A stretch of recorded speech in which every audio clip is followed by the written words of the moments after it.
أعوذ بالله السميع العليم من الشيطان الرجيم بسم الله الرحمن الرحيم وصلى الله تعالى على سيدنا محمد وعلى آله وصحبه وسلم. We seek refuge in Allah from the accursed evil devil Shaitan Iblis Lucifer and all of his capabilities and all of his abilities and all of his traps. We seek Allah Jalla Jalaluhu's protection and safe passage and refuge from that evil one, Iblis, La'natullahi, the curse of Allah Jalla Jalaluhu be upon him forever. And we begin in the name of Allah. He is most gracious, He is the most merciful. And we send much salutation and praises upon the mercy of humanity, the selected one, the one who is in everlasting state of praises, the one who is everlastingly being praised, Ahmed Muhammad, the son of Abdullah, the slave of Allah, the father of the slave of Allah, Jalla Jalaluhu. This is your humble and respectable orator, Muhammad Israel, and we are continuing with the legendary military ideology of the Prophet Muhammad, Alayhi'Ssalam, after completing the legendary military nation, the era of Sayyidina Uthman bin Affan on the Muhammadu Gambia channel. We have also completed the level of the era, of Sayyidina Umar ibn al-Khattab, known as the legendary military governance of the Prophet Muhammad ﷺ, prior to which we have completed also the era of Sayyidina Abu Bakr as-Siddiq radiallahu anhu, the righteous one, and it is known as the legendary military legacy of the Prophet Muhammad ﷺ, subsequently to the Madanite period, known also as the legendary military career of the Prophet Muhammad ﷺ. We are in volume 2. We're picking up from page number 150. We are on the campaign of the commander of the believers in the year of the turmoil, as he is marching on to meet the army of Syria, the army of Muawiyah. 2.1.7, Muawiyah going out to Siffeen. Muawiyah was serious about bringing the murderers of Uthman bin Affan radiallahu ta'ala anhu to justice. And before we go too much further, this should be video number 104. He managed to ambush and kill a group of Egyptians who had invaded Medina, including Abu Amr ibn Budayl al-Khuzai, as they were returning to Egypt. Moreover, he had supporters in Egypt and among the people of Karbata, who were also seeking vengeance for the murder of Uthman. This group managed to defeat Muhammad ibn Abi Hudayfa in a number of confrontations in this 36th year after the Hijriya. Muawiyah also managed to capture the Egyptian leader and planners of the invasion of Al-Madinah, such as Abdurrahman ibn Udaysi, Kinana ibn Bishr, and Muhammad ibn Hudayfa, whom he detained in Palestine during the period that preceded his going out to Siffeen. He executed them in Dhul Hijjah, 36 years after the Hijriya. When Muawiyah learned of the movement of the Iraqi army, he gathered his consultants among the prominent people of Syria and addressed them, saying, Ali is coming towards you with the people of Iraq. Dulkila al-Himayri said, tell us what to do, and we will do it. The people of Syria gave their pledge to Muawiyah that they would fight to seek vengeance for the murder of Sayyidina Uthman bin Affan. Amr ibn al-As prepared the army and appointed commanders, and he stood up to address and encourage the army, saying, open quote, the people of Iraq are divided and weak. The people of Basra are opposed to Ali because he killed some of them, and the strongest of the people of Kufa were killed in the battle of the Camel. Ali is marching with a small army, among whom are those who killed your Khalif. So do not fail in your duty to bring them to justice. Muawiyah set out with a huge army. Reports differ on the number, but they all have interpreted change chains of or interrupted, as we said earlier, chains of narration. They are the same reports that estimate the size of Ali's army. The number was put at 120,000 or 70,000 or much more than that. The closest to the truth is a report that they numbered 60,000, although the chain of narration of this report is interrupted as well. Its narrator is Safwan ibn Amr as-Saksi, a Homsi from Syria who was born in the 72nd year after the Hijriya and is proven to be trustworthy. He met a number of those who had been present at Siffeen, as is clear from studying his biography. The chain of narration to him is sound.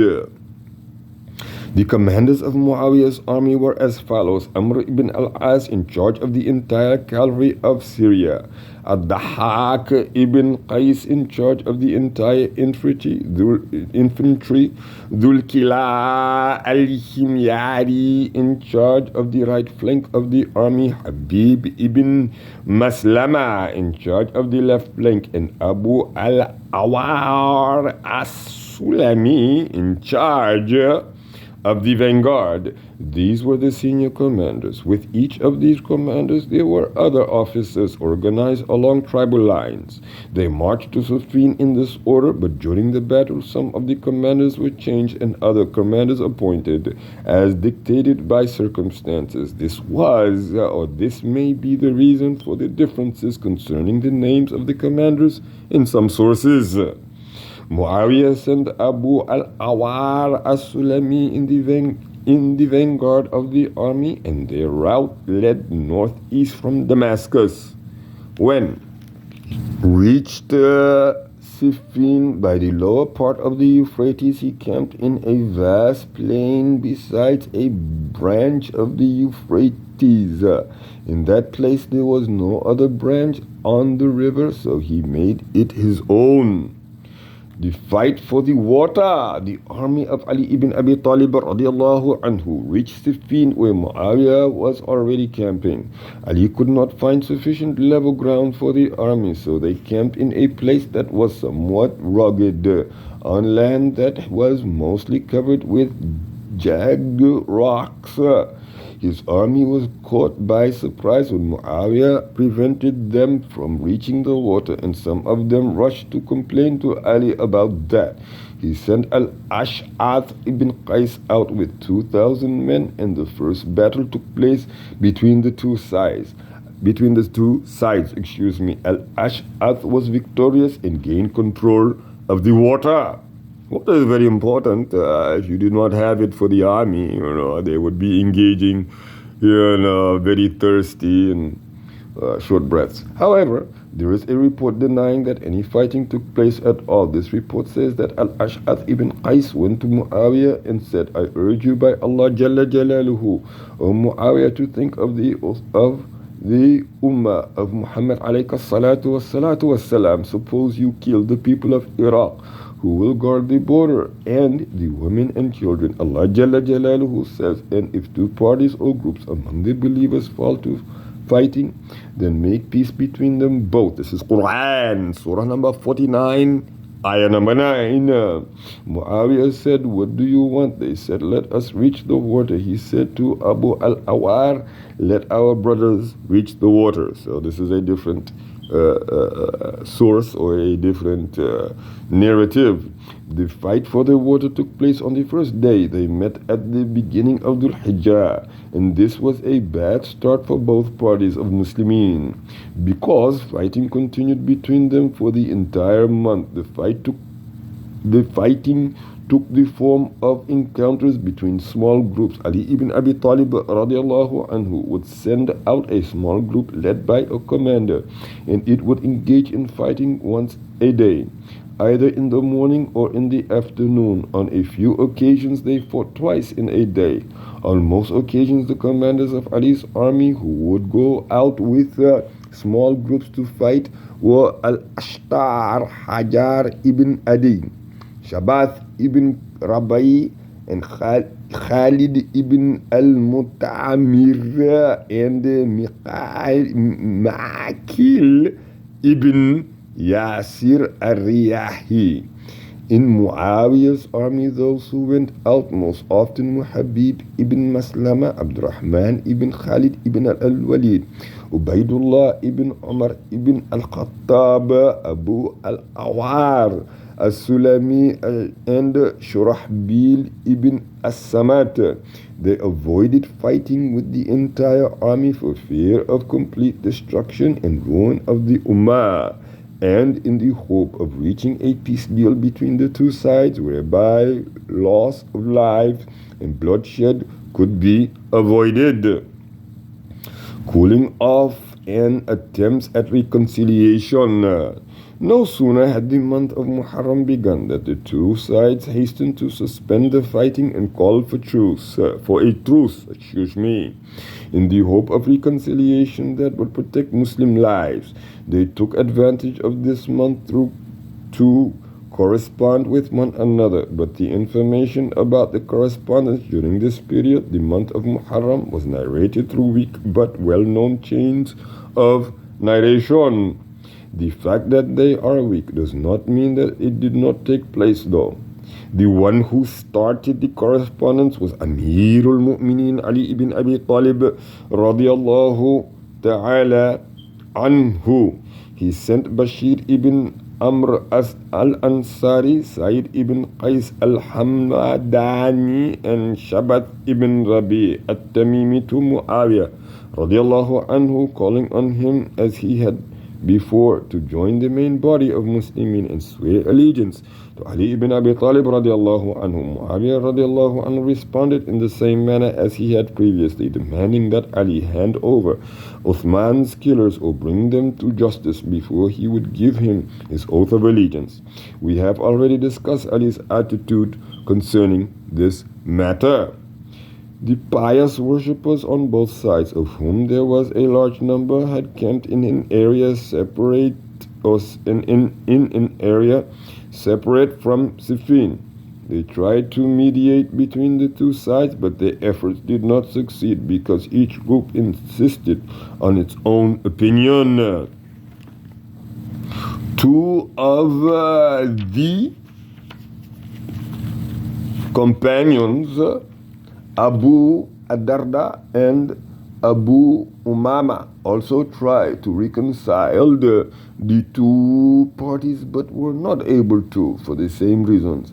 They abandoned both parties and did not get involved in the issue of fighting. Masruq ibn al-Ajda, one of the senior tabi'un, also came and exhorted them and told them to fear Allah Jalla Jalaluhu, but he did not fight. Ibn Kathir criticized the lengthy details that were narrated in reports of Abu al-Makhnaf and An-Nasr ibn Muzahim with regard to the correspondence between the two sides. He said, open quote, then the biographers mentioned a lengthy discussion that took place between them and Ali ibn Abi Talib radiallahu anhu. The soundness of this material is subject to further examination. In the report, there are some words which are attributed to Ali ibn Abi Talib radiallahu anhu, which there is criticism of Muawiyah and his father. It says that they entered Islam but still had some doubt about it and other things that undermine Muawiyah. It also says that Ali ibn Abi Talib said concerning that, I do not say that Uthman was killed unlawfully or lawfully. In my view, this cannot be soundly attributed to Ali ibn Abi Talib radiallahu anhu. The attitude of Ali ibn Abi Talib radiallahu anhu concerning the murder of Uthman bin Affan is quite clear. We have discussed it in the book about Sayyidina Uthman bin Affan and in the present volume. 2.2 Fighting Outbreak. Fighting resumed after the sacred month in the month of Dhul Hijjah, with encounters between battalions, group of individuals for fear of an all-out fighting taking place. More than 20 skirmishes had taken place between the two sides during the first week of Dhul Hijjah. It was also said that the number was 90. Ali ibn Abi Talib radiallahu ta'ala anhu announced to his army that on the 6th day, which was Wednesday, there would be an all-out battle involving the entire army. Then he sent word to Muawiyah ibn Abi Sufyan informing him of that. That night the people rushed to prepare and sharpen their weapons. Amr ibn al-As brought weapons out of storage for those whose weapons had worn out and whom needed them. And he encouraged people to be steadfast in fighting. Both armies spent the night planning and organizing the commanders and banners. The first day of battle on Wednesday morning, the two armies had organized their ranks in the manner followed in major battles with a corps, a right flank and a left flank. Ali radiallahu ta'ala's army was organized in the following manner. Ali ibn Abi Talib was in charge of the corps. Abdullah ibn Abbas was in charge of the left flank. Ammar ibn Yasir was in charge of the infantry. Muhammad ibn al-Hanafiya was carrying the flag. Hisham ibn Utbah al-Marqal was carrying the banner, and Al-Ashtar ibn Qais was in charge of the right flank. As for the Syrian army, Muawiyah ibn Abi Sufyan was in charge of the Ash-Shahba battalion with their helmets and shields on a hill, and he was the commander of the army. Amr ibn al-As was in charge of the entire Syrian cavalry. Dhul-Kila al-Himyari was in charge of the right flank, which was composed of Yemeni troops. Habib ibn Maslama al-Fihri was in charge of the left flank, which was composed of Mudar tribesmen, and al-Makhariq ibn as-Sabah al-Kilai was the banner carrier.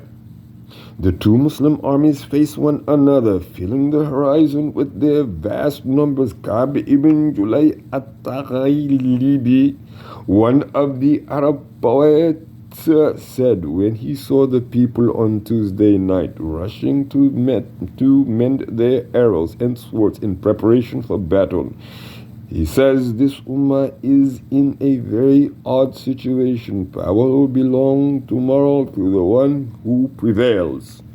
I shall say something true, not a lie. Tomorrow prominent Arabs are going to die. Some weak reports say that Ali addressed his troops and urged them to be patient and courageous and to remember Allah Jalla Jalaluhu a great deal. They also say that Amr ibn al-As inspected his troops and instructed them to straighten their ranks. There is no reason not to accept these reports because all commanders encourage and motivate their troops and pay attention to anything that may lead to victory. The two armies met in a violent conflict that remained intense until sunset, and they only stopped to offer the prayers. Each group prayed in its own camp with the bodies of the slain in the battlefield between them. When Ali ibn Abi Talib radiallahu ta'ala anhu finished praying, one of his troops asked him, "What do you say about our dead and their dead, O Amirul Mu'mineen?" He said, "Whoever has been killed among us and them seeking the countenance of Allah Jalla Jalaluhu in the home of the hereafter will enter paradise." End quote. The two armies stood firm and neither prevailed. No one was seen fleeing until the day ended. In the evening, Ali ibn Abi Talib radiallahu anhu went out to the battlefield and looked at the people of Syria, and he called upon his Lord, saying, "O Allah, forgive me and them." The second day, 2.2.2. On Thursday, the reports say that Ali ibn Abi Talib radiallahu anhu prayed the dawn prayer when it was still quite dark. He prepared to attack and he changed some of his commanders, put Abdullah ibn Budayl al-Quza'i in charge of the right flank instead of Al-Ash'ath ibn Qais al-Kindi, whom he moved to the left flank.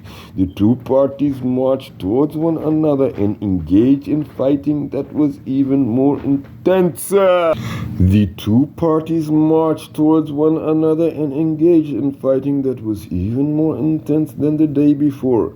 The people of Iraq began to advance and they started to gain the upper hand over the people of Syria.